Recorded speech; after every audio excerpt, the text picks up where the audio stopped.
ವೀಕ್ಷಕರೇ, ಕಾಂಗ್ರೆಸ್ಸಿನ ಯುವ ಮುಖಂಡರಾದಂತ ಏನೋ ಒಂದು ಇಮ್ತಿಯಾಜ್ ಕುಂಟಾಕರ್ ಇದ್ದಾರೆ. ನಿನ್ನೆ ಅವರ ಒಂದು ಹುಟ್ಟುಹಬ್ಬ ಆಚರಣೆ ಅವರ ಅಭಿಮಾನಿಗಳಿಂದ ಒಂದು ಸಡಗರ ಸಂಭ್ರಮದಿಂದ ನಡೆಯಿತು.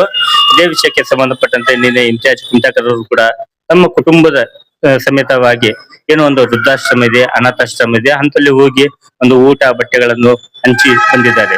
ಬನ್ನಿ, ಇವತ್ತು ನಮ್ಮ ಮುಂದಿಗೆ ಅವರಿದ್ದಾರೆ, ಮಾತನಾಡ್ತಾ ಹೋಗೋಣ. ಸೊ ನಿನ್ನೆ ಒಂದು ಹುಟ್ಟುಹಬ್ಬ ಆಚರಣೆ ಯಾವ ರೀತಿ ಮಾಡ್ಕೊಂಡ್ರು? ನಮಸ್ಕಾರ ಎಲ್ಲ ಕರ್ನಾಟಕ ಜನತೆಗೆ ಹೃದಯಪೂರ್ವಕವಾಗಿ ಧನ್ಯವಾದಗಳು. ನಿನ್ನೆ 22/7/2026 ನನ್ನ ಜನ್ಮ ದಿನಾಂಕ ಇತ್ತು. ಕಾಂಗ್ರೆಸ್ದ ನಾಯಕರಾಗಲಿ, ನಮ್ಮ ಕಾರ್ಯಕರ್ತರಾಗಲಿ, ನಮ್ಮ ಮುಖಂಡರಾದ ಸಲೀಂ ಅಹಮದ್ ಸಾಹೇಬರು ನಿನ್ನೆ ನನಗೆ ಕರೆ ಮೂಲಕ ಜನ್ಮದಿನದ ಶುಭಾಶಯಗಳನ್ನು ಕೋರಿದರು. ಅವರಿಗೆ ನಾನು ಹೃದಯಪೂರ್ವಕವಾಗಿ ಧನ್ಯವಾದಗಳನ್ನು ಅರ್ಪಿಸುತ್ತೇನೆ.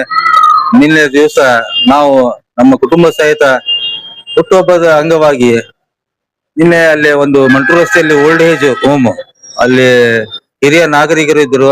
ಅವರಿಗೆ ಹೋಗಿ ನಾವು ಅನ್ನ ಸಂತರ್ಪಣೆ ಹಾಗೂ ಬಟ್ಟೆ ಉಡುಗೊರೆಯ ಮೂಲಕ ಅವ್ರಿಗೆ ಕೊಟ್ಟು ನಾನು ಅವರ ಆಶೀರ್ವಾದ ಪಡೆದನು.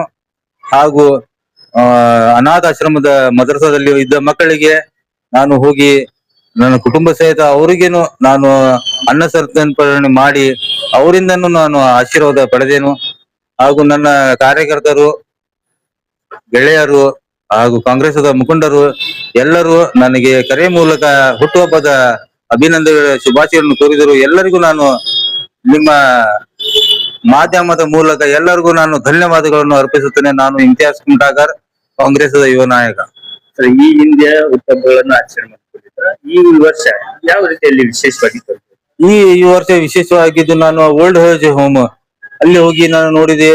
ಒಂದ್ ದಿವಸ ಮೊದಲು ಅಲ್ಲಿ ಹಿರಿಯ ನಾಗರಿಕರಿದ್ರು, ಅವ್ರಿಗೆ ಬಟ್ಟೆ ಹಾಗೂ ಊಟದ ಸ್ವಲ್ಪ ಕಾಳಜಿಯನ್ನು ನೋಡಿ ನನ್ಗೆ ಬಹಳ ಕೆಟ್ಟ ಅನಿಸುವುದು. ಅಲ್ಲಿ ಹೋಗಿ ನಾನು ಇಲ್ಲಿ ಗೆಳೆಯರ ಜೋಡಿ ಹುಟ್ಟುಹಬ್ಬದ ಆಚರಣೆ ಮಾಡುವ ಬೇಡ, ಇಲ್ಲಿ ವೃದ್ಧಾಶ್ರಮಕ್ಕೆ ಹೋಗಿ ಇವರ ಜೋಡಿ ಒಂದು ಹುಟ್ಟುಹಬ್ಬ ಆಚರಣೆ ಮಾಡೋಣ, ನಮ್ಮ ಹಿರಿಯ ನಾಗರಿಕರ ಜೋಡಿ. ಆದರೆ ನಮ್ಗೆ ನಮ್ಮ ತಂದೆ ತಾಯಿಯ ಮೂಲ್ಯ ಗೊತ್ತಾಗುತ್ತಿದೆ.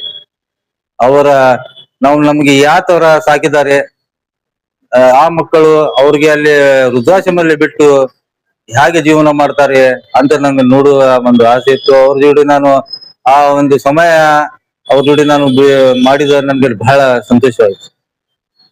ನೋಡಿದ್ರಲ್ಲ ವೀಕ್ಷಕರೇ, ಎಲ್ಲೋ ಒಂದು ಪ್ರತಿಷ್ಠಿತ ಹೋಟೆಲ್ಗಳಲ್ಲಿ ಅಥವಾ ಎಲ್ಲೋ ಒಂದ್ ಕಡೆ ಹೋಗ್ಬಿಟ್ಟು ಎಲ್ಲೋ ಕುಡಿದು ಕುಣಿದು ಮೋಜು ಮಸ್ತಿ ಮಾಡುವಂತ ಇವತ್ತಿನ ಕಾಲಮಾನದಲ್ಲಿ ಕೂಡ ಒಂದು ವೃದ್ಧಾಶ್ರಮದಲ್ಲಿ, ಒಂದು ಅನಾಥಾಶ್ರಮದಲ್ಲಿ ಈ ರೀತಿ ಹುಟ್ಟುಹಬ್ಬ ಆಚರಣೆ ಮಾಡಿಕೊಂಡಿದ್ದು ಮಾದರಿ ಅಂತಾನೆ ಹೇಳ್ಬೋದು. ಹುಬ್ಬಳ್ಳಿ ಧ್ವನಿ ಜೊತೆ ಕ್ಯಾಮ್ರಾ ಪರ್ಸನ್ ಅಮಿತ್ ಜೊತೆ ಲೋಹಿತ್ ಬಸವ, ಹುಬ್ಬಳ್ಳಿ.